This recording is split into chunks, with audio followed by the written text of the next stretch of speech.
Halo Sobat Pustaka, saya Budi Kastowo. Bertemu kembali dalam segmen Bedah Buku di Bawah Bendera Revolusi.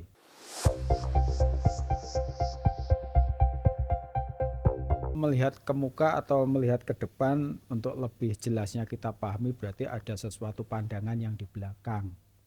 Artinya ke depan kita menuju masa depan bangsa Indonesia yang gilang gemilang, di mana kita ingin menjadi satu masyarakat yang adil, yang makmur, yang sejahtera. Nah, di mana di situ kita harus memandang konteks pada waktu itu.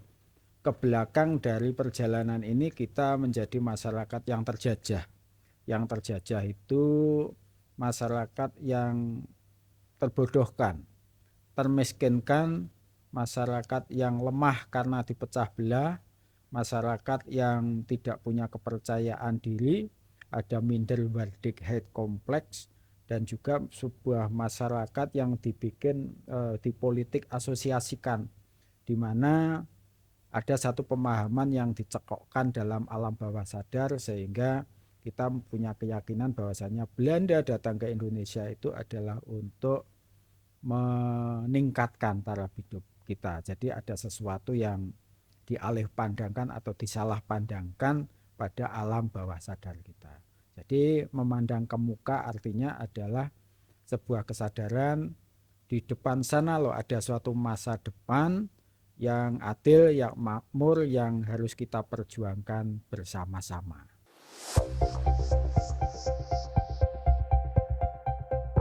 Jadi Bung Karno menjelaskan di dalam hati nurani manusia ada sebuah keinginan untuk membangun menjadi bangsa yang bahagia, yang selamat, yang merdeka. Jadi diawali dengan satu konsep nasional geest. Dalam bahasa Belandanya nasional geest atau semangat nasional. Semangat kesadaran bahwasanya kita sebagai sebuah bangsa. Kedua adalah national will. National will itu adalah ketika perasaan atau keinginan sebagai sebuah bangsa untuk merdeka itu sudah dibawa ke alam pemikiran, sudah dianalisa sedemikian rupa, kemudian memunculkan sebuah konsep. Nah, disitulah muncul national will. National geest, national will, kemudian muncul yang ketiga adalah national dat. Nah, national dat atau amal atau tindakan nasional. Jadi setelah semangat nasional dikonsepkan melalui pemikiran nasional, kemudian disebarkan. Nah, setelah disebarkan akan muncul sebuah kesadaran bersama untuk bergerak bersama untuk membangun nasional dat atau amal nasional bersama-sama. Jadi konteks yang diajarkan Bung Karno seperti itu.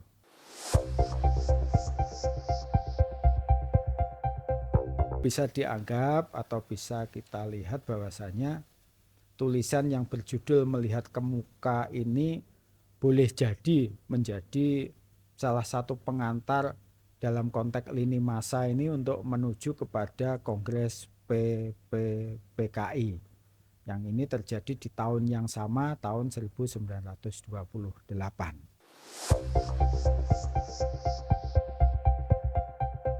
Baik, di tahun 1928 di bulan Agustus dan September,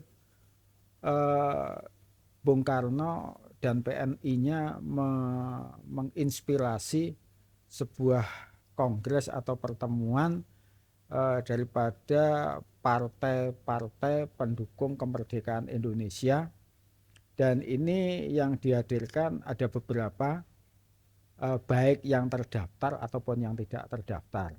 Antara lain PNI sendiri, Partai Sarekat Islam atau perwakilan dari Sumatera, Sarekat Sumatera, Sarekat Madura, Budi Utomo, dan banyak organisasi-organisasi lain yang belum resmi tercatat sebagai sebuah organisasi yang nantinya ikut hadir juga di dalam Kongres PPPKI.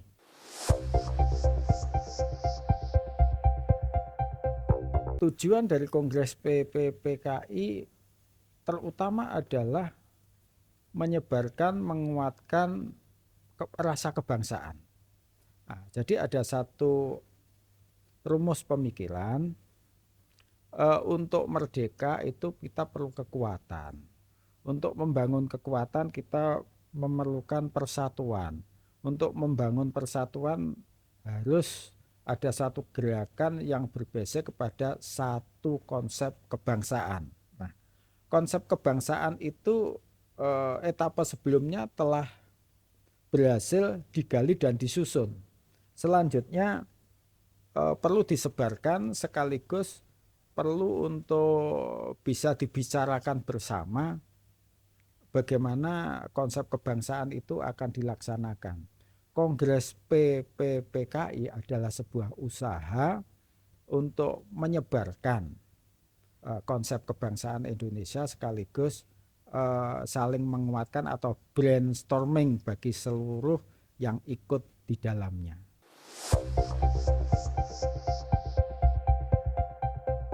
Dalam Kongres PPPKI diikuti oleh peserta-peserta perwakilan-perwakilan dari daerah, dan setiap organisasi memiliki cabang-cabang di daerah. Setiap organisasi ini pun akhirnya juga akan menyebarkan konsep kebangsaan menjadi kesadaran kebangsaan sampai kepada organisasi-organisasi cabang di daerah-daerah. Dan kebanyakan masyarakat di daerah-daerah amat antusias menyambut gerakan kebangsaan ini. Misalnya ketika ada tokoh PNI di tempatnya Sumatera Barat, di tempatnya Bung Hatta, di mana juga ada tokoh di situ, ada beberapa tokoh di situ juga memberikan apa ya istilahnya, juga mengadakan pertemuan di tingkat-tingkat daerah, dan itu pemuda-pemuda di tingkat daerah mereka juga sangat antusias untuk mengikuti gerakan yang ada yang berpusat di Jawa. Saya kira ini betul merupakan salah satu tonggak. Jadi dari sekian banyak tonggak di mana tahun 08 ada kebangkitan nasional. Kemudian kebangkitan nasional itu bagaikan bola salju yang terus menggelinding, bergerak ke depan dan semakin membesar. Kemudian juga ada di situ berdirilah organisasi-organisasi pergerakan kebangsaan yang menjamur di tahun 20-an. Salah satunya ada PNI di situ. Kemudian mengadakan gerakan-gerakan yang bisa mengumpulkan semua partai-partai yang ada. Nah, jadi amat betul sekali ini adalah merupakan satu tonggak di antara banyak tonggak-tonggak perjalanan sejarah bangsa Indonesia menuju merdeka. Terima kasih telah menyaksikan segmen acara ini. Jika ingin diskusi lebih lanjut bisa dituliskan di dalam kolom komentar. Sampai jumpa di pembahasan artikel selanjutnya.